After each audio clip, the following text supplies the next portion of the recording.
Да ви се заблагодарам за присуството. Дозволете ми и заради ефикасност во времето да се обратам на две теми. Првата е по однос на денешното обраќање на председателот на државата. Денес ВМРО-ДПМНЕ и коалицијата го напушти обраќањето на председателот на државата од неколку причини. Првата причина е Стево Пендаровски докажа дека не е председател на сите граѓани на Република Македонија, туку извршител на една политичка структура и извршител на Зоран Заев. Со тоа Стево Пендаровски сврте грб на македонските граѓани и затоа денес пратениците на ВМРО-ДПМНЕ и коалицијата му свртеа грб нему и ја напуштија салата во која што тој имаше обраќање. Второ, Стево Пендаровски е прв кој што кажа дека нашиот национален херој Гоце Делчев е бугарин. И со тоа ги сруши македонските национални позиции, ја отвори Пандорината кутија, ги оневозможи историчарите на научна основа да разговараат за историјата, во преговорите за историјата внесе политика и драматично ги подкопа темелите на македонската самобитност, македонскиот национален идентитет, самобитноста на македонскиот јазик и посебноста на македонската историја. Стево Пендаровски е председател на државата, кој не кажа ниту збор за изјавите на Зоран Заев дека бугарската држава во Втората светска војна била ослободител, дека тука имало администрација и дека бугарскиот и македонскиот јазик се едно исто. Збор не кажа да се спротистави на овие работи. Стево Пендаровски е председател кој што не се консултира нити со политичките партии, нити со еден поширок општествен круг за стратешки работи кои што и се предлагаат на Македонија од типот на членство во едни од најбитните европски институции како што е Европската економска асоциација. Стево Пендаровски, без постоење на елементарен доказ за обезбедено мнозинство, му го додели мандатот на Зоран Заев, со што го стави во привилегирана позиција за составување на влада во услови кога самиот Зоран Заев кажа дека нема обезбедено 61 потпис. Конечно, Стево Пендаровски е председател на држава кој што е нелегитимно избран затоа што се појави сведоштво на лидер на верска заедница кој што кажа дека гласовите за Стево Пендаровски биле купени, а за возврат му биле ветени пари и земјиште на Скопско кале. И затоа нема легитимитет да се представува како председател на Република Македонија.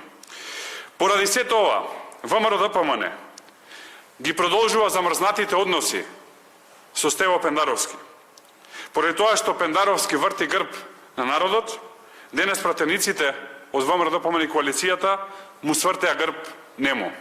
Стево Пендаровски наместо да обединува, поларизира, имаше историска шанса да биде првиот председател на Македонија кој што не е оспоруван, за жал ја прокоцка, заради тесно партиски интереси и заради тесно партиски наредби, како и заради стилот и карактерот на однесување. Втората тема на која што ќе се осврнам се трите клучни работи кои што говорат за катастрофата во нашата надворешна позиција, а кои што ги споменав пред 2 дена и за кои што до ден денес се уште немаме одговор.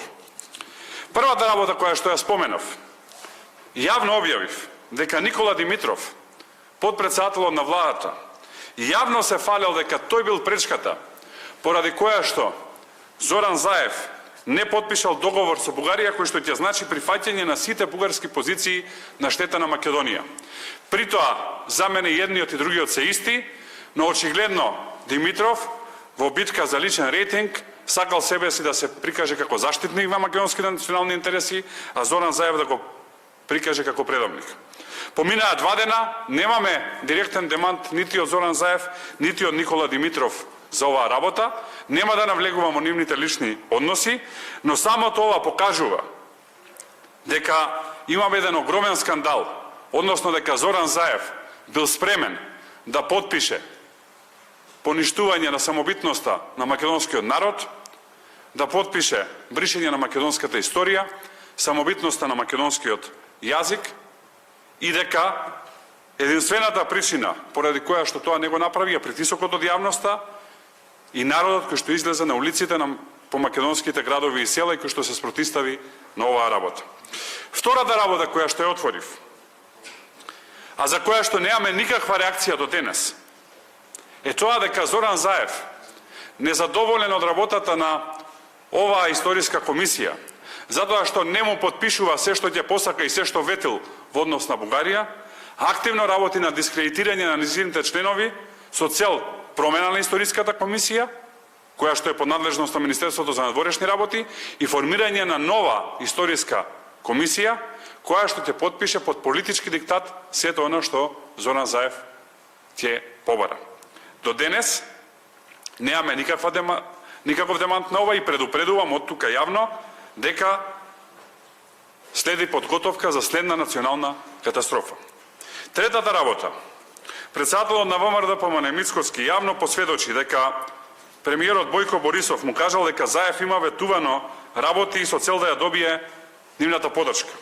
Јас јавно прашав дали тие работи и концесии се купување на една национална телевизија, купување на една банка, понатака државни акции во еден телекомуникацијски оператор, како и оптички кабел во една голема државна компанија преку кој што може да се врши проток на интернет, проток на телефонски сигнал, но исто така и други субверзивни активности и конечно еден рудник, а тоа гледаме дека е рудникот Иловица, кој што магично откако се смени собственикот и доминантен собственик од канадска компанија станаа бугарски олигарси, наеднашеве почнуваат да добиват дозвола за работа. Најавувам дека во следниот период ќе објавиме конкретни работи и документи за оваа работа.